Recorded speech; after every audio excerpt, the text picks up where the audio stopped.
अस्सलाम वालेकुम। नई वीडियोस के लिए चैनल को सब्सक्राइब जरूर कीजिए और बेल आइकॉन के बटन को दबा दीजिए। शुक्रिया।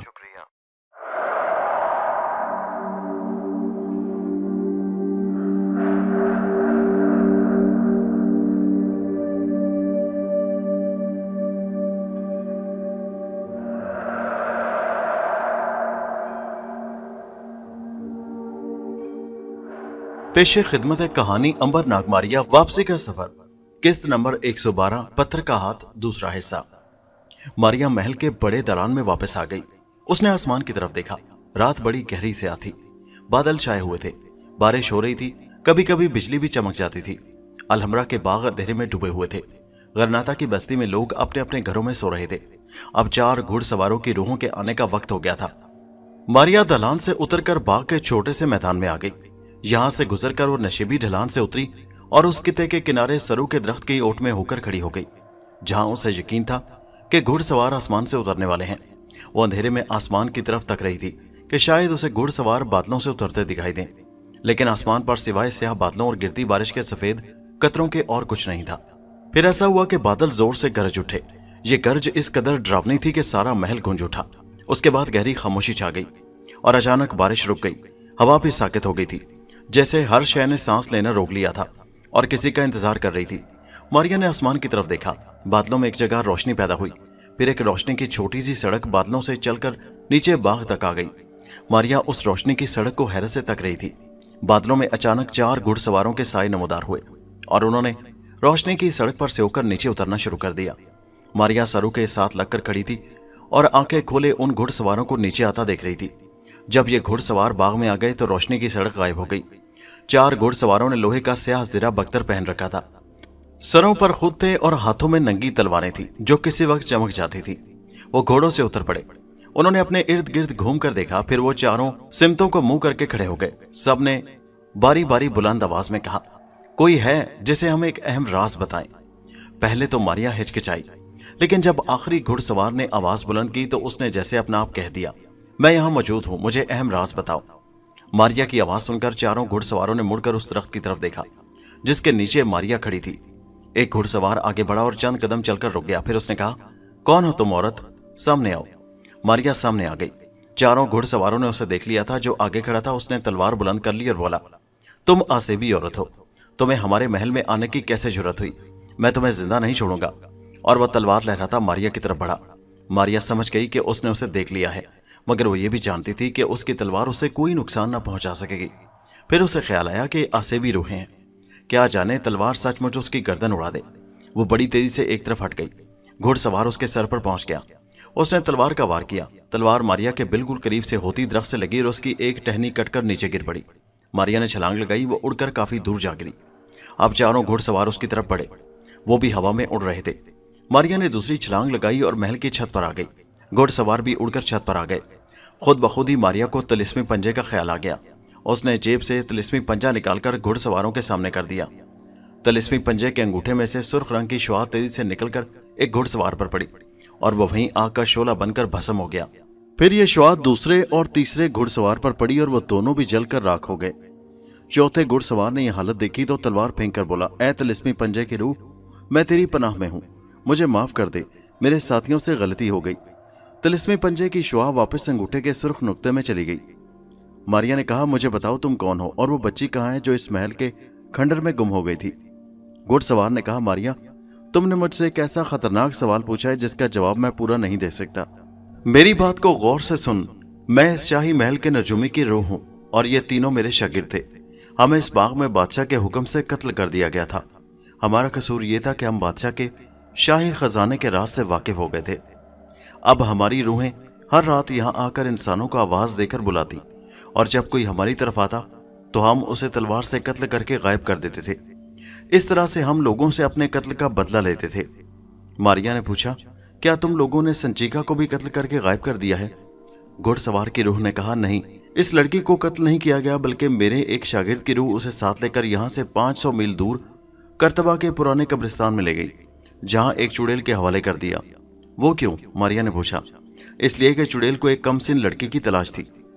वो उस पर अपने जादू का कोई अमल करना चाहती थी। क्या वो बच्ची संचिका अभी तक जिंदा है? मैं कह नहीं सकता। हाँ, मैं तुम्हें उस कब्रिस्तान तक ले जा सकता हूँ। मारिया ने कहा, चलो मुझे करतबा के कब्रिस्तान तक ले चलो, उसके बाद मैं खुद उस चुड़ैल से निमट लूंगी। आओ मेरे घोड़े पर बैठ जाओ। घुड़सवार की रूह ने मारिया को घोड़े पर अपने साथ बिठाया और उसे लेकर बादलों में उड़ने लगा। मारिया घुड़सवार के पीछे बैठी थी। घोड़ा बड़ी जबरदस्त रफ्तार के साथ लंबे लंबे डग भरता आधी रात के अंधेरों में स्याह बादलों में करतबा शहर की तरफ उड़ा चला जा रहा था। फासला बड़ी तेजी से तय हो गया और अभी रात का अंधेरा उसी तरह था कि करतबा का शहर आ गया। घोड़ा शहर के ऊपर उड़ा जा रहा था। शहर के मकानों पर तारीकी छाई थी। यहाँ आसमान साफ था और सितारे चमक रहे थे। एक जगह ऊपर से मारिया को घने दरख्तों के झुंड नजर आए। घुड़सवार ने कहा, यह करतबा का कब्रिस्तान है, मैं नीचे जा रहा हूं। और उसने घोड़े को नीचे की तरफ गौता दिया। करतबा का यह कदीम कब्रिस्तान जो 500 बरस पुराना था, उसके दरवाजे पर पत्थर की एक बहुत बड़ी चट्टान थी जिसके ऊपर काली बिल्ली की एक बहुत बड़ी मूर्ति रखी थी। दरवाजा बंद था। घुड़सवार ने घोड़े से उतरते हुए कहा, मारिया, कब्रिस्तान का दरवाजा एक तिलिस्म से बंद किया गया है, इसे खोलना आसान काम नहीं। मारिया ने कहा, मैं इससे पहले बड़े बड़े तिलिस्मी दरवाजे खोल चुकी हूँ, मेरे लिए इसे खोलना कोई मुश्किल बात नहीं है, मैं इसे अभी खोले देती हूँ। घुड़सवार ने चीख कर कहा, नहीं मारिया नहीं, ये गलती ना करना, नहीं तो इस तिलिस्म के असर से भस्म हो जाओगी। मारिया रुक गई कि कहीं वाकई तिलिस्म उसे हलाक न कर दे। एक पल के लिए सोचकर उसने कहा, फिर यह दरवाजा किस तरह से खुलेगा? घुड़सवार बोला, इसकी चाबी तुम्हारी जेब में है। क्या मतलब है तुम्हारा? मारिया ने पूछा। घुड़सवार ने कहा, तुम्हारे पास जो तिलिस्मी पंजा है वो मुझे दो, मैं उसकी मदद से अभी दरवाजा खोले देता हूं। मारिया ने सोचे समझे बगैर जेब से स्याह पत्थर का छोटा सा हाथ निकालकर घुड़सवार की तरफ बढ़ाते हुए कहा, ये लो। घुड़सवार भी शायद उसी वक्त का इंतजार कर रहा था। उसने जल्दी से झपटा मारकर तिलिस्मी पंजा मारिया के हाथ से छीन लिया। घुड़सवार ने एक बुलंद कहका लगाया और तलवार लहराकर बोला, अब तुम मेरे कब्जे में हो, मैं तुमसे अपनी साथी रूहों के कत्ल का इंतकाम लूंगा। तुम मुझसे बचकर कहीं नहीं जा सकती, तुम जहां जाओगी मैं तुम्हारे साथ वहीं जाऊंगा। अब तो जनाब मारिया के पांव तले की जमीन निकल गई, क्योंकि सबसे बड़ी मुसीबत यह थी कि घुड़सवार मारिया को देख रहा था और उसकी तलवार उसे नुकसान भी पहुंचा सकती थी। मारिया पछताने लगी कि उसने सोचे समझे बगैर तिलिस्मी पंजा उसके हवाले कर दिया, लेकिन अब पछताए से कुछ नहीं हासिल हो सकता था। घुड़सवार तलवार सौंधकर मारिया की तरफ बढ़ा। मारिया उछलकर काफी फासले पर चली गई तो घुड़सवार भी हवा में उड़ता हुआ वहां आन मौजूद हुआ। तिलिस्मी पंजा घुड़सवार के कब्जे में जा चुका था और अब वो मारिया की कोई मदद नहीं कर सकता था। मारिया जब हवा में उड़कर दूर चली गई तो घुड़सवार ने तिलिस्मी पंजा निकाल लिया। उसकी तेज सुर्ख शुआ ने मारिया का पीछा शुरू कर दिया। ये तेज शुआ मारिया को हलाक कर सकती थी। मारिया जिधर जाती मौत की शुआ उसके साथ साथ जाती। शुआ जमीन पर जहां पड़ती वहां एक धमाके के साथ शोला बुलंद होता था। एक बार तो शुआ मारिया पर गिरते गिरते रह गई। मारिया के बिल्कुल करीब धमाका हुआ और शोला बुलंद होकर बुझ गया। मारिया ने उस शोले की गर्मी महसूस की। उसका मतलब साफ साफ यही था कि ये आग मारिया को जला सकती थी। अब वो इस शोले से और ज्यादा डरने और घबराने लगी। वो उछल उछल कर भाग रही थी। अब वो कब्रिस्तान की दीवार के साथ साथ भाग रही थी। उसने कई बार दीवार के अंदर से गुजरने की कोशिश की, मगर कब्रिस्तान की दीवार पर कोई ऐसा जबरदस्त तिलिस्म फूंका गया था कि मारिया उसके पत्थरों से टकरा कर रह जाती थी और एक शुआ की तरह उसके अंदर से नहीं गुजर सकती थी। दीवार इस कदर बुलंद थी कि वो छलांग लगाकर भी उसके ऊपर से नहीं गुजर सकती थी। घुड़सवार मारिया के ऊपर से उठकर उसके सामने आ गया। उसने एक बुलंद कहका लगाया और तिलिस्मी पंजे की शुआ का रुख मारिया की तरफ कर दिया। मारिया के लिए अब भागने की कोई जगह नहीं थी। वो मौत के लिए तैयार हो गई। उसकी आंखों में अपने भाइयों अंबर और नाग को याद करके आंसू आ गए। काश वो इस वक्त वहां होते और वो उन्हें आखिरी बार देख सकती।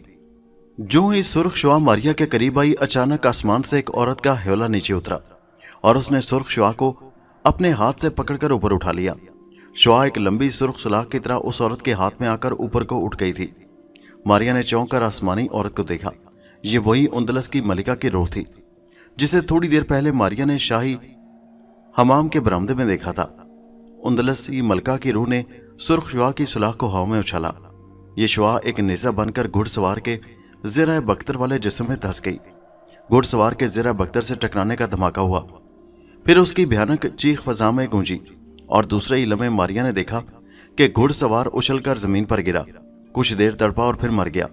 मरने के साथ ही उसकी लाश गायब हो गई। लाश के गायब होने के साथ ही घोड़ा भी गायब हो गया।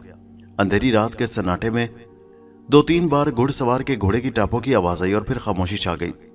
मारिया ने मलिका की रूह की तरफ देखकर कहा, मैं तुम्हारा शुक्रिया अदा करती हूँ उंदलसी मलिका। मलिका की रूह ने कहा, मैं तुम्हारी मदद के लिए सिर्फ इसलिए यहाँ आ गई हूँ कि तुम एक बच्चे की जिंदगी बचाने का नेक मकसद लेकर यहाँ आई हो। मारिया ने पूछा, मलिका क्या तुम बच्ची संचिका के बारे में मेरी कुछ मदद कर सकती हो? मलिका की रूह ने कहा, मेरे पास इतना इख्तियार नहीं है, मैं तुम्हें सिर्फ इतना बता सकती हूँ कि तुम्हें उस शाही कब्रिस्तान में जाना होगा। यहाँ एक बड़ी खौफनाक चुड़ैल रहती है। आज तक उस कब्रिस्तान से कोई जिंदा शख्स वापस नहीं आ सका। जो कोई गया उसे चुड़ैल खा गई।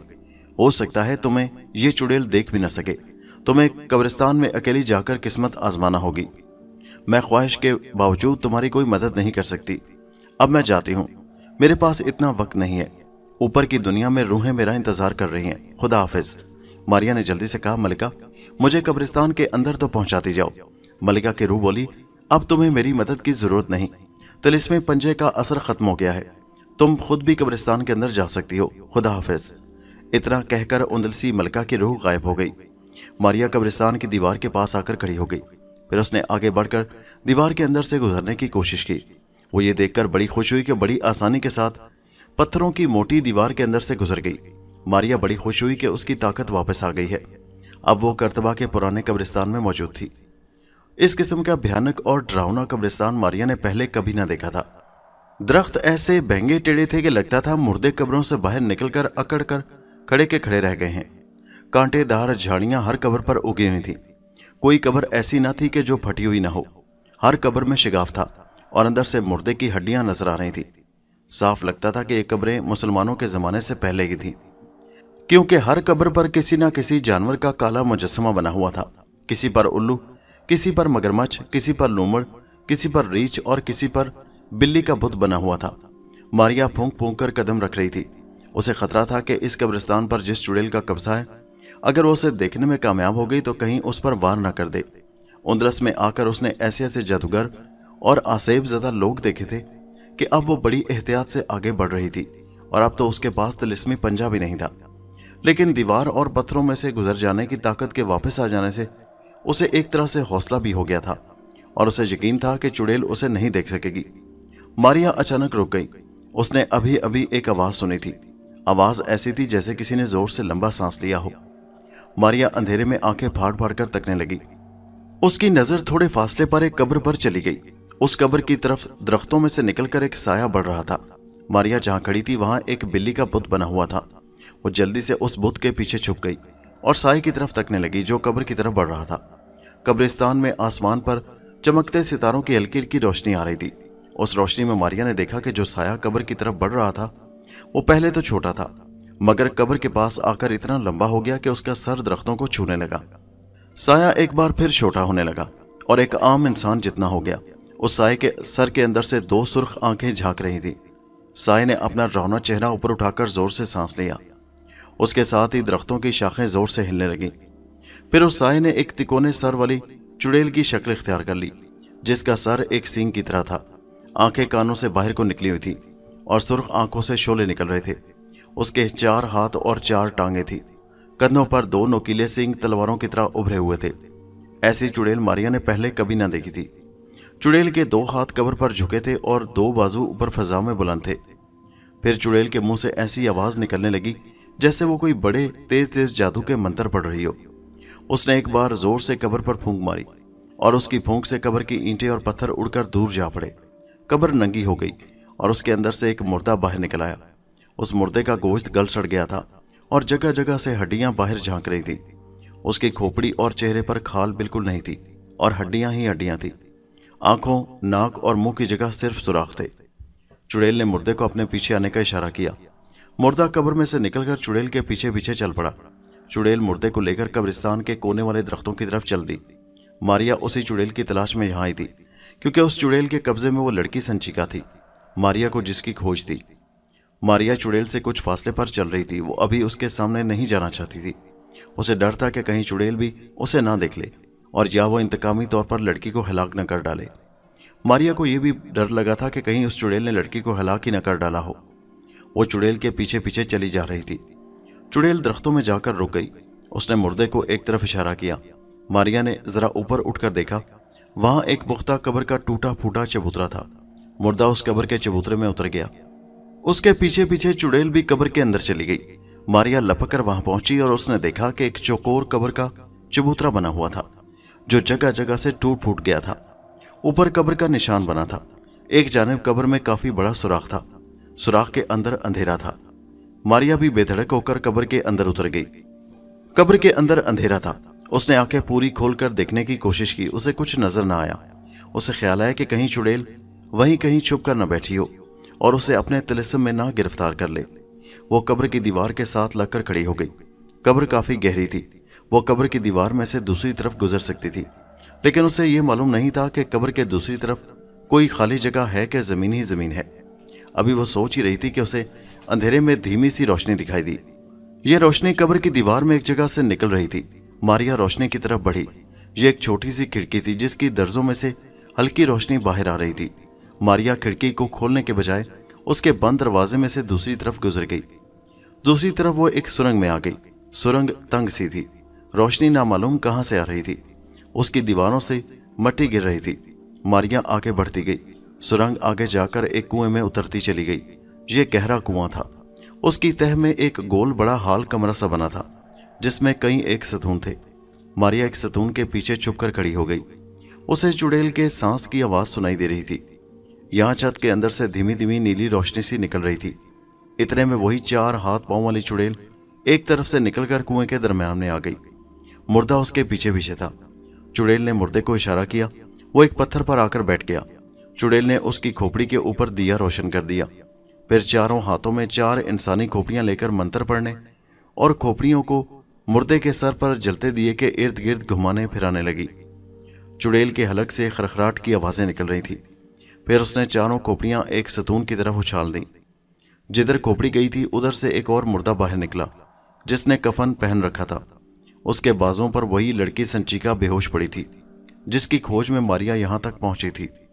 मारिया बेचैन हो गई, मगर उसने सब्र से काम लिया क्योंकि उस वक्त जरा सी बेहतियाती संचिका की जान ले सकती थी। कफन पोश मुर्दे ने बेहोश लड़की को चुड़ैल के सामने लाकर उस मुर्दे के आगे रख दिया जिसकी खोपड़ी पर दिया जल रहा था। चुड़ैल ने चारों हाथों से लड़की के जिस्म को टिटोर टिटोर कर देखा। फिर कफन पोश मुर्दे की तरफ अपना तिकोना भयानक चेहरा उठाकर खरखराहट वाली आवाज में कहा, अभी मेरा मंत्र पूरा नहीं हुआ। 7 बार चांद निकलेगा, 7 बार चांद डूबेगा, फिर मैं इसका कलेजा निकाल कर खाऊंगी और मैं चुड़ैलों के मुल्क की मलका बन जाऊंगी। ले जाओ, इसे नीचे ले जाकर कब्र में लिटा दो। कफन पोश मुर्दे ने बेहोश संचिका को बाजुओं पर उठाया और उसे लेकर वापस सतूनों के पीछे अंधेरे में गुम हो गया। खोपड़ी वाला मुर्दा खामोश बैठा था। चुड़ैल ने उसकी खोपड़ी पर जलते दिए को फूंक मारकर बुझा दिया और मुर्दे को बाहर की तरफ इशारा किया। खोपड़ी वाला मुर्दा उठा और बाहर जाती हुई सीढ़ियों की तरफ बढ़ा। जब वो सतून के करीब से गुजरा जिसके पीछे मारिया छुपी हुई थी तो वो अचानक रुक गया। उसकी खोपड़ी घूम गई और उसका रुख मारिया की तरफ हो गया। खोपड़ी का जबड़ा हिलने लगा। फिर खोपड़ी के जबड़े में से एक ऐसी दहशतनाक आवाज निकली कि एक बार तो मारिया भी कांप गई। इस आवाज पर चुड़ैल ने जोर से चीख मारी और मारिया वाले सतून की तरफ बढ़ी। मुर्दे ने चुड़ैल को खबरदार कर दिया था कि सतून के पीछे एक लड़की खड़ी है। मुर्दे ने मारिया को देख लिया था। मारिया सतून के अकब से निकलकर सामने आ गई। अफसोस, मारिया का ख्याल गलत निकला। चुड़ैल ने भी उसे देख लिया था। चुड़ैल अपने गार में एक इंसानी नजर ना आने वाली औरत के जिस्म को देखकर गजब में आ गई थी। उसने मारिया को अपने दोनों हाथों पर उठा लिया और फिर जोर से जमीन पर दे मारा। उसके बाद मारिया को कुछ खबर ना हुई क्योंकि वो बेहोश हो चुकी थी। चुड़ैल मारिया को लेकर सतून के करीब से होती हुई एक खास कोठली में आ गई। यहां दीवार के साथ साथ कई मुर्दों के ढांचे खड़े थे और उनके जिस्म घुटनों घुटनों तक जमीन के अंदर धंसे हुए थे। चुड़ैल ने मारिया को भी एक घड़े के अंदर घुटनों तक गाड़ दिया। एक मंत्र पड़ा और जमीन पत्थर की तरह सख्त हो गई। कफन पोश मुर्दा संचिका को दूसरी कोठली में एक कब्र में लिटाकर बाहर निकल आया तो चुड़ैल ने उसे कहा, नई लाश। और चुड़ैल ने कहका लगाया। कहके की आवाज इस कदर डरावनी थी कि कफन पोश मुर्दे का रंग और सफेद हो गया। अब जरा अंबर की खबर लेते हैं कि वो किस हाल में है। उसने नाग की लाश वाली संदूकची नाग के मुकद्दस मंदिर के तालाब के अंदर पानी में जाकर रख दी थी। उस तालाब में 6 माह रहने के बाद नाग का कटा हुआ जिस्म फिर से जुड़ना था और उसने फिर से जिंदा होना था। अंबर नाग मंदिर की एक कोठली में रहने लगा था। कातिल पुजारी और उसका चेला लाचोंग मारे जा चुके थे। उसकी जगह एक नया पुजारी आ गया था। उसे भी खबर हो गई थी कि अंबर के पास कोई ऐसा खुफिया जादू है कि जिसकी वजह से वो अमर हो गया है और उसके जिस्म पर किसी शय का असर नहीं होता। उस पुजारी को नाग मंदिर के बड़े जोगी की मदद भी हासिल थी। ये जोगी भी जादू की ताकत रखता था और अपनी लकड़ी की जूती पहनकर हवा में ऊपर जाकर खड़ा हो जाता था। हाँ, वो उड़ नहीं सकता था। उस जोगी ने पुजारी के साथ गठजोड़ कर लिया था और दोनों चाहते थे कि किसी तरीके से अंबर से वो जादू मालूम किया जाए, जिसकी वजह से उसके पास इतनी ताकत आ गई है। उन्होंने अंबर से कई तरह से पूछने की कोशिश की, मगर अंबर ने उनके साथ सीधे मुंह से बात ना की। वो तो सिर्फ वहां इसलिए बैठा था कि 6 महीने किस तरह से गुजरे और वो अपने दोस्त और जिंदगी के साथी नाग को जिंदा सलामत साथ लेकर मारिया की तलाश में वहां से निकल जाए। वो जोगी के भेष में था और हर रोज नाग मंदिर के तालाब में जाकर देखता था कि किसी ने नाग की संदूकची को नुकसान नहीं पहुंचाया। अंबर को एक गम जरूर था कि उसका वो तावीज गुम हो गया था, जिसको जेब में रखकर या बाजू पर बांधकर वो हवा में उड़ता फिरता रहता था। ये तावीज खुदा जाने कहाँ खो गया था। मंदिर के जोगी ने एक रोज पुजारी को बुलाकर कहा, अंबर जोगी हमें अपनी ताकत का राज नहीं बताता। पुजारी बोला, फिर क्या किया जाए महाराज, हम उसे हलाक भी नहीं कर सकते। जोगी ने कहा, हमें उसकी कोई शय चुरा कर अपने पास ले आनी चाहिए कि जिसे वापस लेने के लालच में वो हमें अपनी ताकत का राज बता दे। पुजारी बोला, ऐसी कौन सी शय हो सकती है? जोगी ने कहा, यही तो हमें पता लगाना होगा। फिर कुछ सोचकर जोगी ने कहा, तुम उसकी निगरानी करो, देखो वो क्या करता है, कहाँ जाता है। उसके पास कोई ऐसी शय है जिसे वो सबसे ज्यादा अजीज रखता हो। ऐसा ही करूंगा। अब पुजारी ने अंबर की जासूसी शुरू कर दी। उसने 2 बख्शू उसके पीछे लगा दिए कि वो उसकी खबरगिरी करें और देखे कि वो क्या करता है, क्या खाता है, क्या पीता है। उन बख्शुओं ने 1 हफ्ते बाद आकर पुजारी को जो रिपोर्ट दी वो ये थी कि अंबर जोगी कुछ नहीं खाता, कुछ नहीं पीता, रात को बिल्कुल नहीं सोता। एक रात छोड़कर वो दूसरी रात को 12 बजे के बाद मंदिर के मुकद्दस तालाब पर जाता है, उसके अंदर गोता लगाता है, कुछ देर तालाब के अंदर रहता है, फिर बाहर आकर कपड़े पहनता है और वापस अपनी कोठरी में चला जाता है। पुजारी ने बख्शियों को इनाम इकराम देकर वापस भेज दिया। अब वो जोगी के पास गया और सारा हाल बयान किया। जोगी सोच में पड़ गया, वो तालाब के अंदर क्या करने जाता है। पुजारी ने कहा, वो एक रात छोड़कर मुकद्दस तालाब में गुस्ल करता है। जोगी ने सर हिलाया, नहीं, इसमें जरूर कोई राज है। फिर वो भवें सुकेड़ कर बोला, ये शख्स जरूर मुकद्दस तालाब में कोई शय तलाश करता है, वहां कोई खुफिया चीज छुपा रखी है जिसे जाकर देखता है और अपनी तसल्ली करता है। पुजारी भी अब गौर करने लगा, बोला, हो सकता है तुम्हारा ख्याल दुरुस्त हो, फिर अब हमें क्या करना चाहिए? जोगी ने कहा, जिस रात वो तालाब पर नहीं जाता उस रात वहां हम पहुंचकर मालूम करेंगे कि असल राज क्या है। बड़ी मुनासिब तरकीब थी। पुजारी और जोगी दूसरी रात जब अंबर को तालाब पर जाने की बारी नहीं थी, वो अपनी कोठरी में ही था। मुकद्दस तालाब पर पहुंच गए। आधी रात गुजर चुकी थी। पुजारी तालाब के किनारे पर बैठ गया और जोगी तालाब के अंदर अंदर गया। उसने पानी में गोता लगाया और तालाब की तह में पानी को खंगालना शुरू किया। काफी देर की तलाश के बाद उसके हाथ एक संदूकची लगी, जिसे लेकर वो बाहर आ गया। इसे खोलो, जरूर इसमें कोई खजाना होगा, हीरे जवाहरात होंगे। हो सकता है ये हीरे अंबर जोगी ने हमारे मुकद्दस मंदिर से चोरी किए हों। जोगी संदूकची लेकर तालाब से बाहर आ गया। उनके आसपास कोई भक्षु या मंदिर का मुलाजिम नहीं था। उन्होंने हुक्म दे रखा था कि आधी रात के बाद तालाब की तरफ कोई ना आएगा। जो ही जोगी ने संदूकची खोली, वो डरकर पीछे हट गया। संदूकची में एक सांप पड़ा था जिसके 2 टुकड़े हो चुके थे। इसमें तो सांप के टुकड़े पड़े हैं। पुजारी ने आगे बढ़कर सांप की लाश देखी और गर्दन खुजलाते हुए कहने लगा, इस कटे हुए सांप के लिए अंबर जोगी को हर दूसरी रात तालाब में आकर इतनी तकलीफ करने की क्या जरूरत पड़ गई है? जरूर इसमें कोई खास बात है। जोगी ने कहा, यह कोई बड़ी अहम बात मालूम होती है। मैं इस संदूकची को ले जाकर अपने पास रख लेता हूं, तुम भी किसी से जिक्र न करना। देखेंगे जोगी क्या करता है। अगर वो इसके लिए ज्यादा परेशान हुआ तो ये बात साबित हो जाएगी कि यह कोई बड़ा खास सांप है। हम ये संदूकची उसे हरगिज वापस नहीं करेंगे, इसे अपने पास रखेंगे और देखेंगे कि वक्त गुजरने के साथ साथ इससे क्या शय बरामद होती है। बड़ा अच्छा ख्याल है, चलो अब चलते हैं।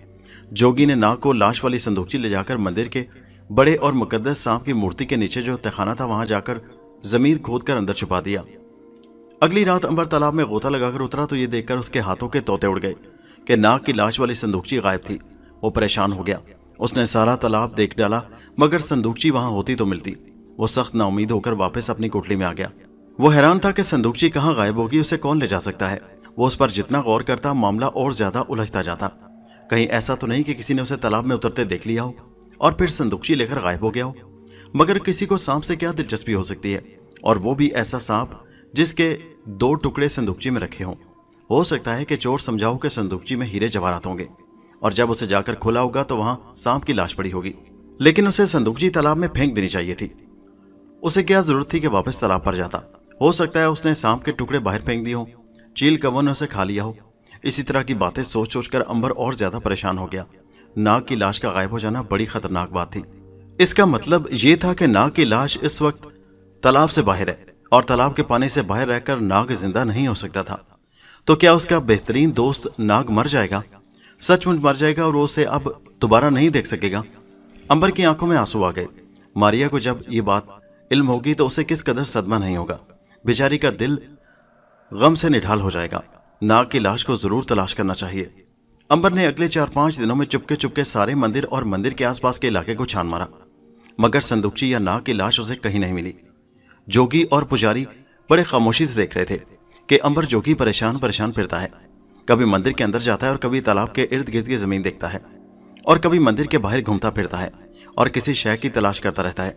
उन्हें अब पक्का यकीन हो गया था कि संदूकची में जो सांप है वो कोई बड़ी पुरस्कार चीज है और हो सकता है कि कुछ दिनों के बाद वो सोने का बन जाए या उसकी जगह संदूकची हीरे जवाहरात से भर जाए।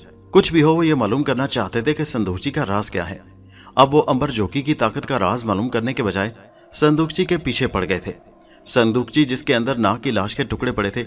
बड़े नाग मंदिर के तहखाने के नीचे जमीन में दफन थी। तालाब के मुकद्दस पानी से बाहर रहने का नतीजा सिवाय इसके और क्या हो सकता था कि नाग मर जाता। उसकी लाश के टुकड़े तो सिर्फ तालाब के पानी ही से जुड़ सकते थे और तालाब का पानी वहां कहां से आ सकता था? जिस तहखाने में नाग की लाश दफन थी वो तालाब से ज्यादा दूर नहीं था। करना खुदा का क्या हुआ कि एक रात हिमालय के पहाड़ों में ज़लज़ला आ गया। मुकद्दस मंदिर भी डोलने लगा। तालाब की तह में एक जगह से जमीन फट गई और पानी ने जमीन के अंदर जज्ब होना शुरू कर दिया। तालाब के पानी का बहाव बहुत तेज था। पत्थरों के नीचे जमीन भुरभुरी थी। इस वजह से पानी बड़ी तेजी से जमीन में दाखिल होने लगा। तालाब में हिमालय के एक चश्मे से पानी आता था। यह पानी जमीन के अंदर ही अंदर जज्ब होता चला गया। मंदिर के तहखाने की तरफ ढलान थी। पानी तहखाने की तरफ चल पड़ा। आगे उसे तहखाने के नीचे कब्र का गड़ा मिला तो उसमें दाखिल हो गया। उस गड़े में नाग की लाश वाली संदूकची दफन थी। पानी ने गड़े और संदूकची को भर दिया और वहां से आगे की तरफ आहिस्ता आहिस्ता जज्ब होने लगा। कुदरत ने नाग की लाश तक तालाब का मुकद्दस पानी पहुंचाने का बंदोबस्त कर दिया था। नाग की लाश मुकद्दस पानी में डूब चुकी थी और लाश के टुकड़ों के आपस में जुड़ने का अमल फिर से शुरू हो गया था। अगर हिमालय के पहाड़ों में जलजला ना आता और तालाब की तह ना पड़ती तो नाग दोबारा कभी जिंदा नहीं हो सकता था। अंबर इस बात से बेखबर था। वो बेचारा अपनी जगह पर नाग की लाश को तलाश करके नाउमीद हो चुका था और नाग को याद करके उदास उदास रहने लगा था। एक रात उसकी आंख लग गई। ख्वाब में क्या देखता है कि मारिया एक कुएं में आधी जमीन के अंदर दफन है और घुटनों तक पत्थरों का चबूतरा बना हुआ है और वो उसे दिखाई दे रही है। वो बड़ी कमजोर हो गई है। उसके बाल कटे हुए हैं, सर पर थोड़े थोड़े बाल उगे हुए हैं और वो बार बार अंबर और नाग को कमजोर सी आवाज में पुकार रही है। अंबर परेशान होकर उठ बैठा। पहले वो नाग के लिए परेशान था, अब मारिया की हालत ने उसे बेचैन कर दिया। उसे कभी कभी ख्वाब आया करते थे और जब कभी कोई इस किस्म का ख्वाब आता तो वो सच्चा होता था। उसने उसी वक्त फैसला कर लिया कि नाग को खुदा के हवाले और उसकी तकदीर पर छोड़कर वो मारिया की मदद को जाएगा।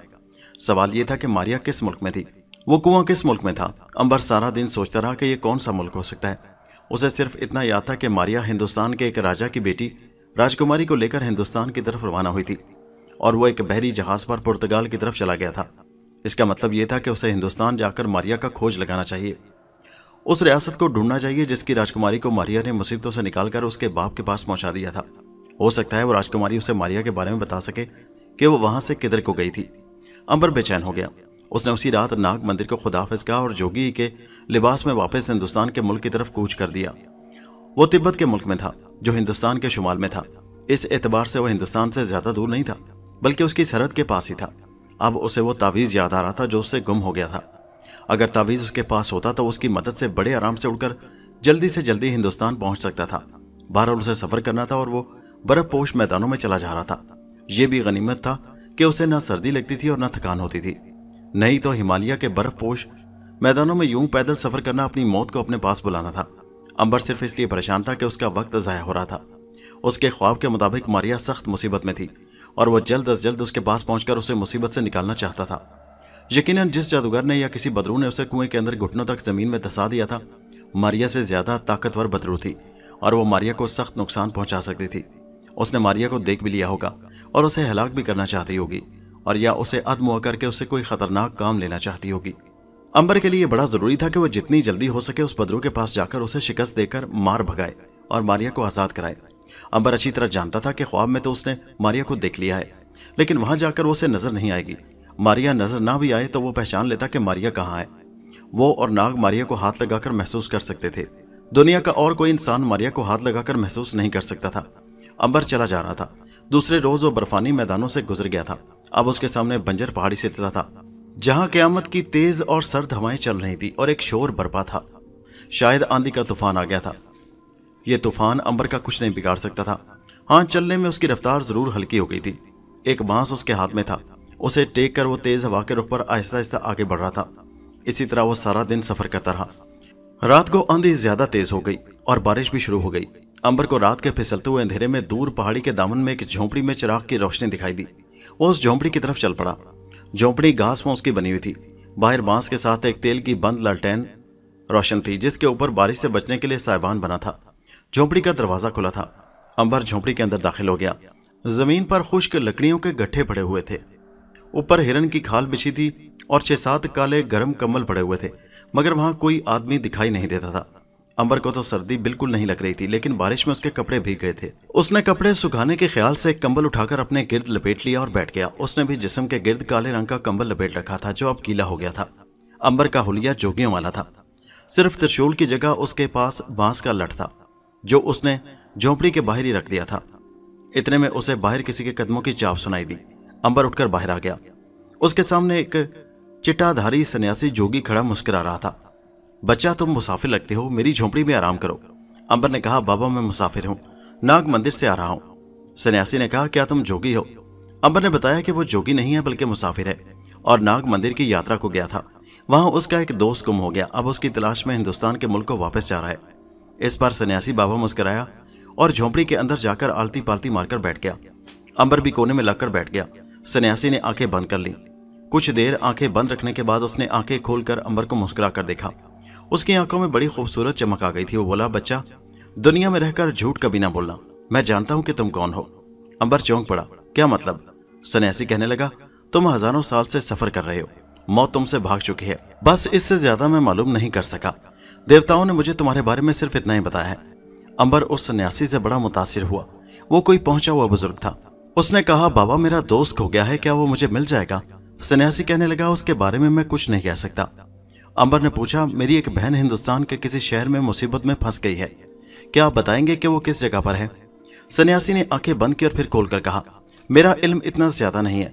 तुम जब शहर बनारस में जाओगे तो वहां गंगा दरिया के घाट पर तुम्हें एक चिट्टाधारी जोगी मिलेगा। वो मेरा भाई है।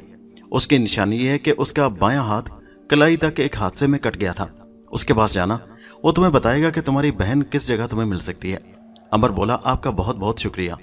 फिर अंबर ने उसे बताया कि देवी तलाला ने उसे अपनी एक निशानी तावीज दिया था, जो उससे कहीं गुम हो गया है। उसकी मदद से वो हवा में उड़ सकता था। क्या आप मुझे खोया हुआ तावीज वापस दिला सकते हैं? सन्यासी बाबा मुस्कुराए और बोले, मेरे बच्चे, हवा में तो परिंदे और पंख पखेरु उड़ते हैं, तुम तो इंसान हो, तुम किस तरह हवा में उड़ सकते हो? अंबर ने कहा, नहीं बाबा, आपको नहीं मालूम, मैं हवा में उड़ सकता था। मैंने कई समुद्रों पर उड़कर सफर किया है। अगर वो तावीज मुझे मिल जाए तो मैं अभी हवा में उड़कर दिखा सकता हूं। सन्यासी ने हैरानी से कहा, अच्छा। सन्यासी को जैसे अंबर की बातों पर यकीन नहीं आ रहा था। जब अंबर ने अपने उड़ने की बातों को खूब मिर्च मसाले लगाकर बयान किया तो सन्यासी बाबा ने कहा, बाहर आंधी और बारिश थम चुकी थी। आसमान भी साफ हो गया था और चांदनी चारों तरफ फैली हुई थी। सन्यासी ने अपनी सदरी की जेब से एक लकड़ी की छोटी सी शीशी निकालकर कहा, इसमें एक सुरमा है, मैं इसकी एक एक सलाई आंखों में लगा दूंगा, फिर देखना क्या होता है।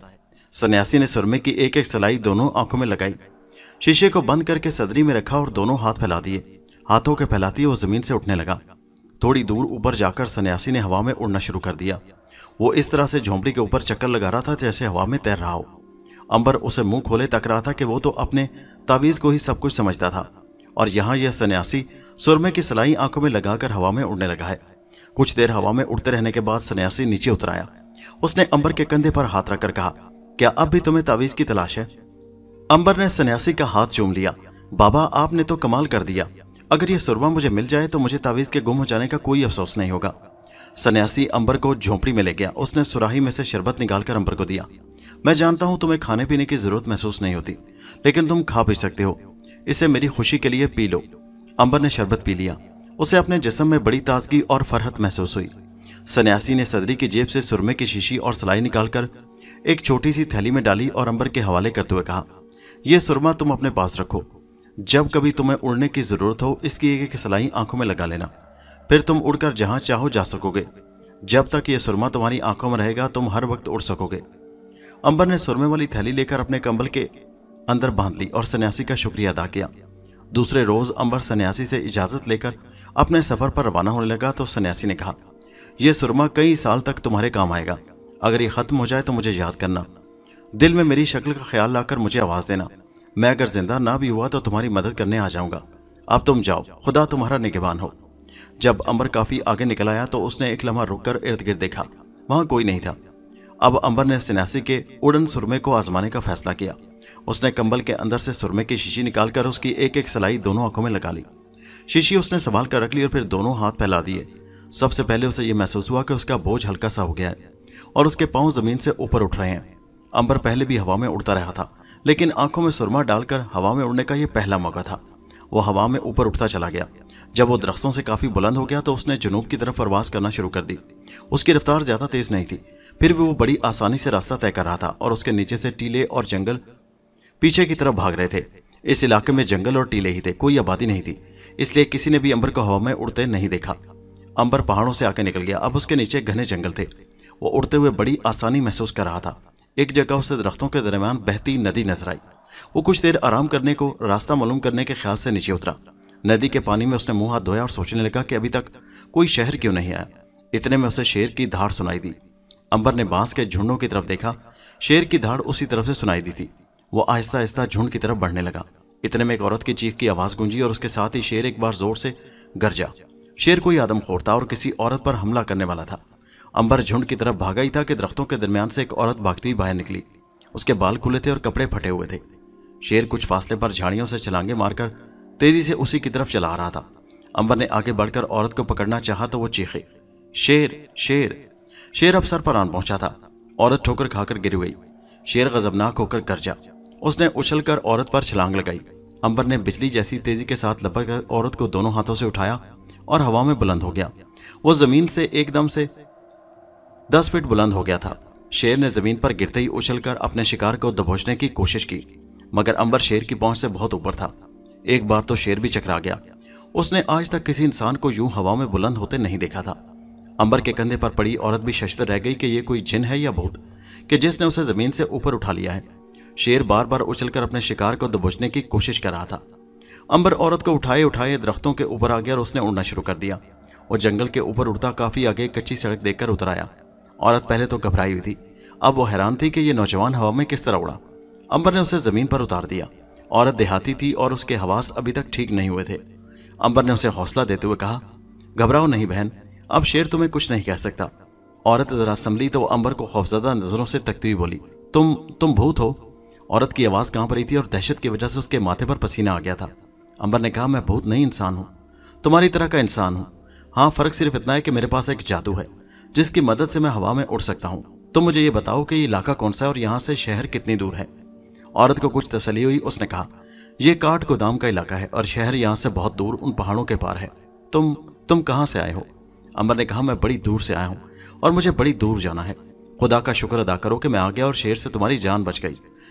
अगर तुम कहो तो मैं तुम्हें तुम्हारे घर छोड़ाता हूं। औरत बोली, नहीं शुक्रिया, तुम्हारा शुक्रिया, मैं घर पहुंच जाऊंगी, मेरा घर यहां से करीब ही है। असल में औरत अभी तक अंबर से डर रही थी। उसे यकीन था कि यह कोई भूत है। वो उठी और वहां से ऐसी भागी कि उसने मुड़कर भी अंबर को ना देखा। उसके जाने के बाद अंबर वहां से उड़ा और उन पहाड़ों के पार आ गया जिनकी दूसरी तरफ शहर था। उसे कुछ मालूम नहीं था कि यह कौन सा शहर है। वो असल में किसी रियासत में जाना चाहता था ताकि ये मालूम कर सके कि वो कौन सी शहजादी थी जिसे मारिया बचाकर वापस लाई थी। शहर करीब आया तो अंबर ने देखा कि गांव शुरू हो गए थे। वो एक जगह दरख्तों के दरमियान उतराया क्योंकि वो नहीं चाहता था कि लोग उसे हवा में उड़ता देखकर तमाशा बनाएं। उसने शहर की तरफ चलना शुरू कर दिया। अभी तक वो जोगी के लिबास में था। वो जहां से गुजरता देहाती लोग उसका अदब करते और सलाम करके परे हट जाते। अंबर एक सराय में आ गया। उसने सराय वाले से करीबी रियासत के बारे में जरूरी मालूमात हासिल की और आधी रात के अंधेरे में शहर के मकानों से निकलकर उस रियासत की तरफ प्रवास कर गया। रियासत के राजा का महल शहर के दरमियान था और काफी बुलंद और खूबसूरत था। एक बुजुर्ग से उसने राजकुमारी के बारे में बात की तो उसने कहा, हाँ, पिछले दिनों राजा और रानी समंदर पार गए थे। राजकुमारी भी साथ थी, मगर राजा रानी वापस अकेले आए और राजकुमारी बाद में आई। कहते हैं कि वो किसी मुसीबत में फंस गई थी। अंबर के लिए इतनी मालूमात ही काफी थी। उसे यकीन हो गया कि यही वो राजकुमारी है जिसे उसने डाकुओं से बचाया था। और जिसे बाद में मारिया रियासत में छोड़ने आई थी। अंबर के लिए राजकुमारी तक पहुंचना एक नामुमकिन बात थी, लेकिन जब उसने एक सिपाही के हाथों राजा को यह पैगाम पहुंचाया कि वो शख्स उससे मिलना चाहता है जिसने उसकी बेटी के डाकुओं से जान बचाई थी, तो राजा खुद महल से निकलकर दरवाजे पर आ गया। वो अंबर को पहचान न सकता था क्योंकि उसने अंबर को देखा नहीं था, लेकिन राजकुमारी ने अंबर को झट पहचान लिया और अपने बाप से कहा, पिताजी, यही वो अंबर नौजवान है जिसने मुझे समुद्री डाकुओं के चुंगल से बचाया था। राजा ने अंबर को गले लगा लिया और कहा, तुम हमारे शाही मेहमान हो और अगर चाहो तो सारी जिंदगी इस महल में रह सकते हो। अंबर ने कहा, मैं एक जरूरी काम से यहाँ आया हूँ महाराज। राजा ने पूछा, बताओ मैं तुम्हारी क्या खिदमत कर सकता हूँ। अंबर ने कहा, मैं राजकुमारी से सिर्फ ये मालूम करना चाहता हूँ कि मेरी बहन मारिया उसे महल में छोड़कर किस तरफ गई थी। राजकुमारी ने कहा, वो तुम्हारी और नाक की तलाश में मुझे यहाँ पहुंचाकर दूसरे रोज ही चली गई थी। अंबर ने पूछा, क्या तुम्हें याद है कि मारिया किस मुल्क को जाने का जिक्र कर रही थी। राजकुमारी बोली, हाँ, वो कह रही थी कि हिंदुस्तान से सीधी स्पेन के मुल्क को जाएगी, यानी उंदलस। हाँ, इसी मुल्क का नाम ले रही थी मारिया। अंबर ने इत्मीनान का सांस लेकर कहा, शुक्रिया बहन, तुमने मेरा बहुत बड़ा बोझ हल्का कर दिया। अगर तुम मुझे उस मुल्क का नाम ना बताती तो मेरे लिए मारिया को तलाश करना बहुत मुश्किल था। राजा ने कहा, तुम हमारे मेहमान हो, मेरे साथ शाही महल में चलो। अंबर ने कहा, शुक्रिया महाराज, लेकिन मेरे पास वक्त नहीं है। मैंने एक ख्वाब देखा है कि मारिया किसी मुसीबत में फंस गई है। मैं उसकी मदद करना चाहता हूँ। मैं वक्त ज़ाया नहीं करना चाहता। मैं जितनी जल्दी हो सके उंदलस के मुल्क में पहुंचकर मारिया का खोज लगाना चाहता हूँ, ताकि वो जिस मुसीबत में फंसी हुई है उसे उसमें से निकाल सकूं। राजा बोला, मगर बेटा, मुझे कुछ तो खिदमत का मौका दो। अंबर ने कहा, मैं आपकी खुशी के लिए आपके साथ दोपहर का खाना खा लूंगा, अगरचे मुझे खाने की जरूरत नहीं है, जैसा कि राजकुमारी जानती है। राजकुमारी मुस्कुरा दी, फिर फिक्रमंद होकर कहने लगी, मारिया की मुझे भी फिक्र लग गई है, भगवान उसकी हिफाजत करे। उसने मेरे लिए बड़े दुख उठाए और बड़ी मुसीबतें झेल कर मुझे मेरे घर पहुंचाया। मैं उसका और तुम्हारा ये एहसान सारी जिंदगी नहीं भुला सकूंगी। अंबर ने दोपहर का खाना सबके साथ मिलकर शाही महल में ही खाया। फिर वो राजा, रानी और राजकुमारी से इजाजत लेकर रियासत से बाहर निकल आया। उसने सब कुछ मालूम कर लिया था कि उंदलस जाने के लिए उसे कालीकट नाम की बंदरगाह से समुद्री जहाज पकड़ना होगा, जो उसे स्पेन यानी उंदलस पहुंचा देगा। जहाज अगले माह हिंदुस्तान से रवाना होने वाला है। अंबर समुद्री सफर जहाज में ही करना चाहता था, क्योंकि समंदर के ऊपर उड़ते हुए रास्ता भूलकर किसी दूसरे मुल्क पहुंच सकता था। वो ये खतरा मोल नहीं लेना चाहता था कि समुद्री जहाज में बैठकर सीधा उंदलस पहुंचना चाहता था। 2 रातें और 1 दिन तक हवा में उड़ रहने के बाद आखिर अंबर कालीकट की बंदरगाह पर पहुंच गया। राजा ने उसे इतनी रकम दे दी थी जो उसके लिए उंदलस पहुंचकर भी खत्म नहीं हो सकती थी। समुद्री जहाज ईस्ट इंडिया कंपनी का था और हिंदुस्तान से अफ्रीका, स्पेन और बसरा से होता हुआ विलायत जा रहा था। अंबर उस जहाज पर सवार हो गया। ठीक वक्त पर जहाज ने लंगर उठाया, बातबान खोले, उंदलस की तरफ समंदर में सफर करना शुरू कर दिया। सबसे पहले वो अफ्रीका की बंदरगाह पर पहुंचा। यहाँ कुछ मुसाफिर उतर गए और नए सवार हुए। यहाँ से उसने अपना रुख स्पेन की तरफ मोड़ दिया। 1 महीने के सफर के बाद जहाज स्पेन पर आकर रुक गया। अंबर शहर में आ गया। ख्वाब में उसने मारिया को एक कुएं के अंदर गार में देखा था। उसने लोगों से यह पता लगाना शुरू कर दिया कि यहाँ कौन सा शहर ऐसा है जहाँ कुएं ज्यादा हैं और कुओं के अंदर गार भी हैं। पहले तो उसे बड़ी नाउमीदी हुई, क्योंकि किसी को मालूम नहीं था। आखिर एक बूढ़े दुकानदार ने अंबर को बताया कि इस किस्म के कुएं जिनके अंदर गार भी हों, करतबा शहर के इर्द गिर्द जंगलों और खंडरों में अक्सर पाए जाते हैं, क्योंकि वहां बादशाह रहा करते थे और अक्सर इस किस्म के गार बनवाया करते थे, जहां वो खतरनाक सियासी कैदियों को मरने के लिए डाल दिया करते थे। अंबर एक काफले के साथ शामिल होकर करतबा आ गया। करतबा का शहर फूलों और सुनहरी धूप में बड़ा खूबसूरत लग रहा था।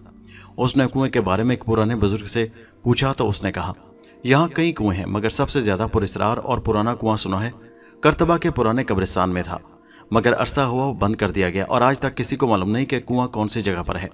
इसलिए बेहतर यही है तुम अपने दिल से वहां तक पहुंचने का ख्याल छोड़ दो बेटा। बुजुर्ग ने वैसे तो अंबर को बड़ी अच्छी नसीहत की थी, लेकिन उसे क्या खबर थी कि अंबर को अपनी बहन मारिया की मदद को पहुंचना था। अंबर कब्रिस्तान का रास्ता पूछता वहां पहुंच गया। शाम हो रही थी, कब्रिस्तान का दरवाजा बंद था। अंबर ने उसे धक्का देकर खोल दिया और कब्रिस्तान में दाखिल हो गया। शाम का अंधेरा दहशतनाक कब्रिस्तान की वहशत में इजाफा कर रहा था। उसकी समझ में नहीं आ रहा था कि वो यहाँ किससे पता करे कि पुराना कुआं किस जगह पर हुआ करता था। उसके चारों तरफ कब्रें ही कब्रें थी और मुर्दे उसके सवाल का जवाब नहीं दे सकते थे। शाम हो रही थी, अंधेरा बढ़ रहा था, कब्रिस्तान में सन्नाटा था। अंबर ने कुएं को बहुत तलाश किया, मगर उसे कहीं भी उसका कोई निशान न मिला। आखिर वो नाउमीद होकर एक पुरानी कब्र के चबूतरे से टेक लगाकर बैठ गया। वो सोच रहा था कि यहाँ से वापस उसी बुजुर्ग के पास जाए और जाकर पूछे कि कुआं किसी दूसरे कब्रिस्तान में तो नहीं है।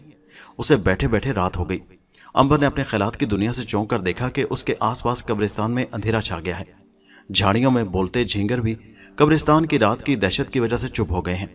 ऐसा लग रहा था कि अभी कब्रों में से मुर्दे निकलकर वहां चलने फिरने लगेंगे और जो कोई जिंदा इंसान दिखाई देगा उसे हलाक करके अपनी कब्रों में ले जाएंगे। अंबर उठकर वापस शहर जाने ही लगा था कि उसने जैतून के झुके झुके दरख्तों के अंदर एक कब्र में से कोई सफेद सफेद शय बाहर को निकलते देखी। वो टिकटिकी बांधकर उस तरफ गौर से तकने लगा। कब्र में से एक मुर्दा आहिस्ता आहिस्ता बाहर निकल रहा था। उसके जिस्म पर कहीं कहीं गोश्त लटक रहा था, बाकी सफेद हड्डियां चमक रही थीं। मुर्दे ने कब्र से बाहर निकलकर चारों तरफ कब्रिस्तान पर एक निगाह डाली। वो अंबर को ना देख सका क्योंकि अंबर चबूतरे के पीछे हो गया था। जब मुर्दे को यकीन हो गया कि उसे किसी ने कब्र में से निकलते नहीं देखा तो वो आहिस्ता आहिस्ता एक तरफ को चल पड़ा। अंबर को ख्याल आया कि ये क्या राज है, इस कब्र का मुर्दा रात को अपनी कब्र में से निकलकर किधर जा रहा है। कहीं ऐसा तो नहीं कि ये उसी कुएं की तरफ जा रहा है जहां मारिया मुसीबत में मुब्तला है। अंबर ने फैसला किया कि वो मुर्दे का पीछा करेगा। जब मुर्दे का ढांचा काफी आगे निकल गया तो अंबर ने उसका ताक़ुब शुरू कर दिया। कब्रिस्तान की बहुत सी कब्रों के करीब से गुजरकर मुर्दा एक कब्र के चबूतरे में दाखिल हो गया।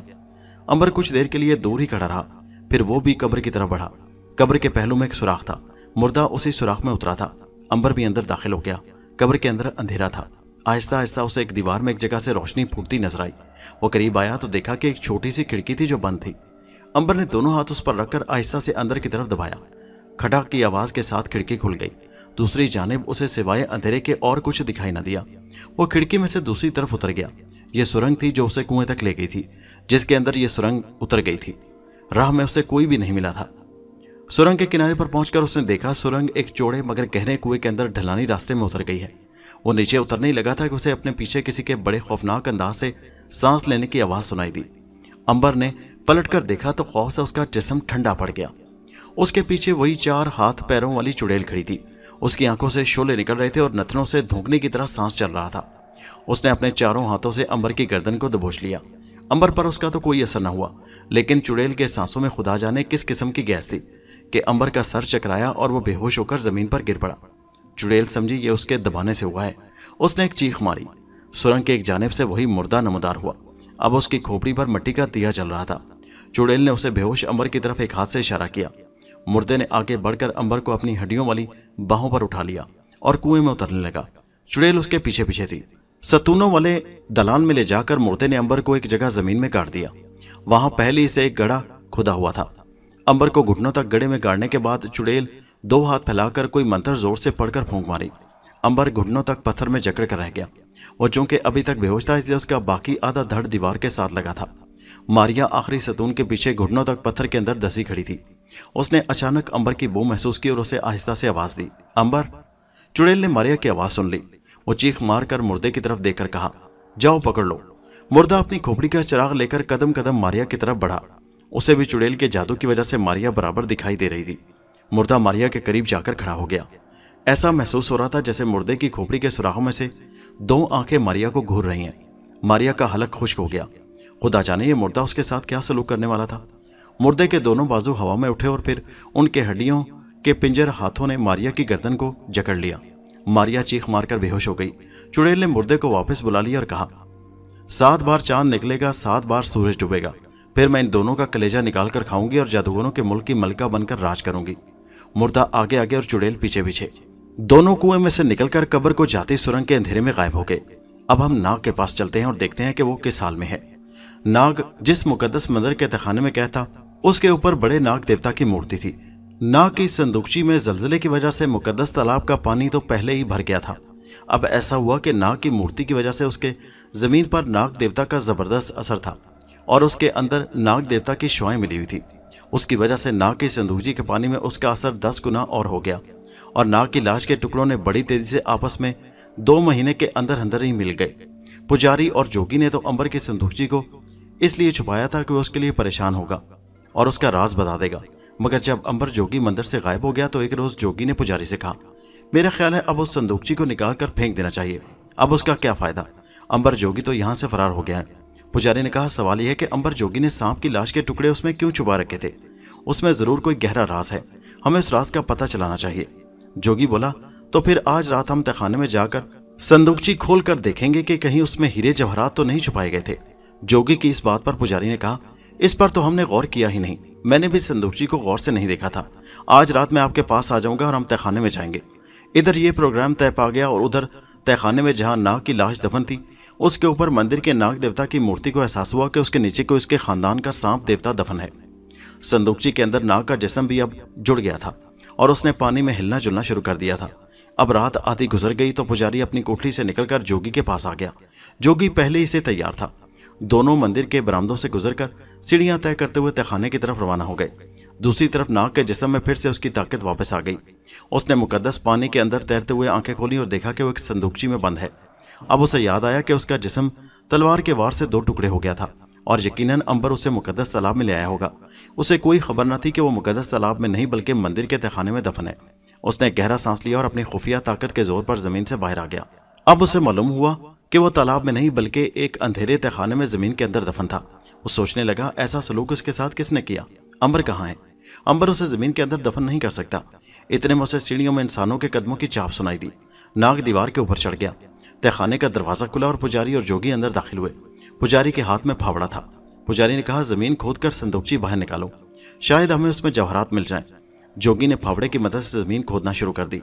नाग कुछ समझ गया कि उसके साथ धोखा किया गया है और इन दोनों लालची इंसानों ने उसे तालाब से निकालकर यहां दफन कर दिया था। जोगी बराबर जमीन खोद रहा था। जब गड़ा गहरा हो गया तो उन्होंने संदूकची बाहर निकाल कर रखी और ये देखकर बड़े हैरान हुए कि उसमें पानी भरा हुआ था। गड़े में भी पानी आ गया था। जोगी ने कहा, इसके अंदर पानी कहां से आ गया? पुजारी बोला, मैं भी हैरान हूं। जोगी ने हुक्म दिया, खैर संदूकची खोलो और अच्छी तरह से देखो कि इसमें हीरे जवाहरात कहां छुपे हुए हैं। पुजारी ने जोगी का इशारा पाकर संदूकची को खोला तो ये देखकर दोनों एक दूसरे का मुंह तकने लगे कि उसके अंदर सांप की लाश गायब थी। ये क्या, सांप की लाश कहां चली गई? जोगी ने संदूकची का पानी बाहर फेंक दिया और संदूकची को अच्छी तरह से उलट पलट कर देखा। फिर उसे फावड़ा मारकर तोड़ डाला और लकड़ी के अंदर भी काट कर उसे देखा। वहां कोई हीरे जवाहरात न थे। उसने संदूकची के टुकड़े जोर से जमीन पर दे मारे और गुस्से से बोला, कमबख्त अंबर, जोगी ने हमें उल्लू बनाया, खुद फरार हो गया और हमें ये काट की संदूकची दे गया। मगर सवाल यह है कि इसके अंदर जो सांप के टुकड़े थे वो कहाँ चले गए? पुजारी ने अपने माथे का पसीना पोंछते हुए कहा, मुझे तो इसमें कोई जादू का करिश्मा लगता है, हमें यहाँ से फौरन निकल जाना चाहिए। अभी ये बात पुजारी की जुबान पर थी कि उन्हें तहखाने में सांप की खौफनाक फुनकार की आवाज सुनाई दी। दोनों ने चौंक कर एक दूसरे की तरफ देखा। ये कैसी आवाज थी? दोनों के चेहरों पर एक ही सवाल था। नाग दीवार पर से खिसक कर तहखाने के दरवाजे की तरफ आ गया। पुजारी ने खौफ से कांपते हुए कहा, हमें भाग जाना चाहिए, यहाँ कोई सांप है। वो दोनों तहखाने के दरवाजे की तरफ भाग कर आए तो वही फुनकार एक बार फिर सुनाई दी और उसके साथ ही उन्होंने देखा कि एक स्याह काला सांप सीढ़ियों में अपना खतरनाक फन उठाए उनकी तरफ घूरता हुआ झूम रहा था। दोस्तों, ये कहानी अभी जारी है। पुजारी और जोगी का क्या अंजाम हुआ? नाग की मुलाकात अंबर और मारिया से कहाँ हुई? अंबर और मारिया चुड़ैल की कैद से कैसे आजाद हुए? क्या मारिया मासूम बच्ची संचिका को तलाश करने में कामयाब हुई? इन सब सवालों के जवाब आपको इसी कहानी की अगली किस्त यानी अगली वीडियो में मिलेंगे और उस किस्त का नाम है तूफानी समंदर का भूत। नीचे दिए गए लिंक पर क्लिक कीजिए और पहुंच जाइए इसी कहानी के अगले हिस्से पर। और हमारे चैनल हैदर वाइस को सब्सक्राइब करना मत भूलिए। शुक्रिया।